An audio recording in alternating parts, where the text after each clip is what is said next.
Hi again, it's the Consultants Corner from the Global Wellness Initiative for Consulting. Four of us today have a topic we'll discuss: Lynn Curry, Wilfried Dreckmann, Sonal Uberoi, and myself, Lisa Starr. Our question of the day is determining capture rate in an urban hotel for the spa. Who'd like to kick that off?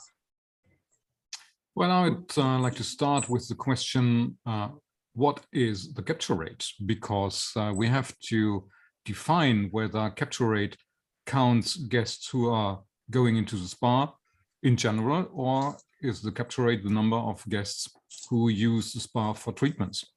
And already here we have, through the different consultancies, we have different opinions. My opinion on that is, as a capture rate, I count only those guests who actually go to the spa to book a treatment. I don't know whether you guys have a different opinion on that. Well, I like to calculate the number of guests that go for a treatment. And in the case of a spa that has some kind of a relaxation area that warrants a facility fee, we like to determine that number as well, which is, of course, much, much smaller. But there's a doubling up there, too. If someone who's coming to pay for a treatment, they get to use that space. Somebody who's paying the facility fee, they're just going to use that space. So obviously, those things have to be yield managed, but it's important to know the number of people that are coming, the extra ones, to use the space. And some hotel brands, their brand standard is to allow all of their hotel guests to use the spa freely, in and out as they will. When we're working on those projects, we have to make an amenity use capture rate much, much higher, because suddenly your spa is overrun with guests using the steam room for 5 minutes and then running back to their room, instead of saving the space for the relaxation for the treatment users. That's a great question, Wilfried. And also, Lynn, that there are two different types of guest capture rate. When I'm using my profit and loss accounts and I'm working with my clients, majority of them allow their guests to use the hydrothermal area for free. But that charge either needs to be the cost, it ends up being fundamentally a cost for the spa department or the spa areas or the spa profit and loss. And the two ways of doing this: you either factor it as a revenue on the top line, or you factor it as a chargeback in terms of cost, because they are using towels, staff is needed to be manning those areas. You do need to clean those areas.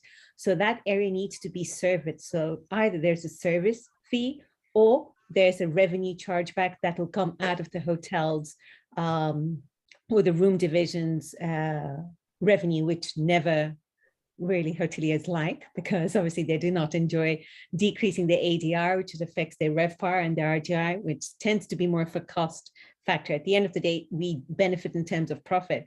And when it comes to actually doing treatments, I think the guest capture rate there is specifically how many guests we think they'll be doing treatments. And that is when it comes to the actual number of treatment rooms and the revenue that we project.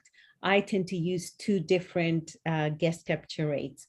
One that's purely for hydrothermal areas. And yes, they might double down, but that tends to be a very small percentage that actually goes into hotels.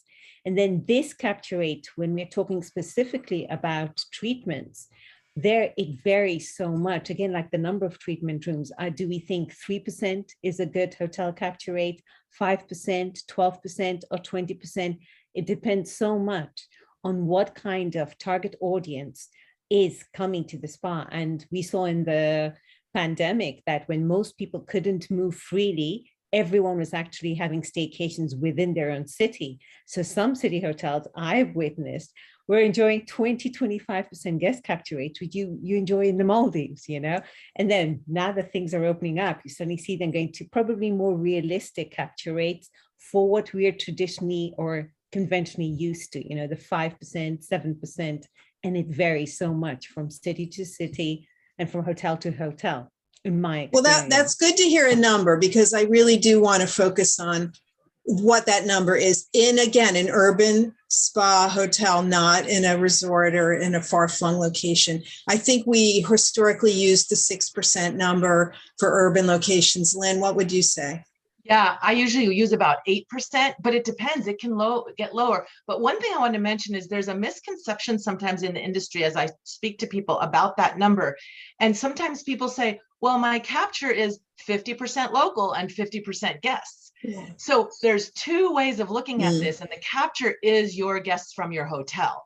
Your local business is probably, it's not the icing on the cake. It's your necessary business that's required to stay afloat if you have that 6 or 8% guest capture rate, which is not a lot of people. Right. Wilfried? I agree with these numbers. I have seen anything between 2 and let's say 10, 12% in city hotels, up to 30% in resort hotels or remote areas. Yeah. Okay, so for city hotels, we're hearing 2 to 10, maybe the higher of 5 to 10 is more typical in a city hotel coming out of the pandemic. And this, again, is the capture rate of the guests who have booked rooms at your property, not the guests from the outside world. Thanks for joining us today.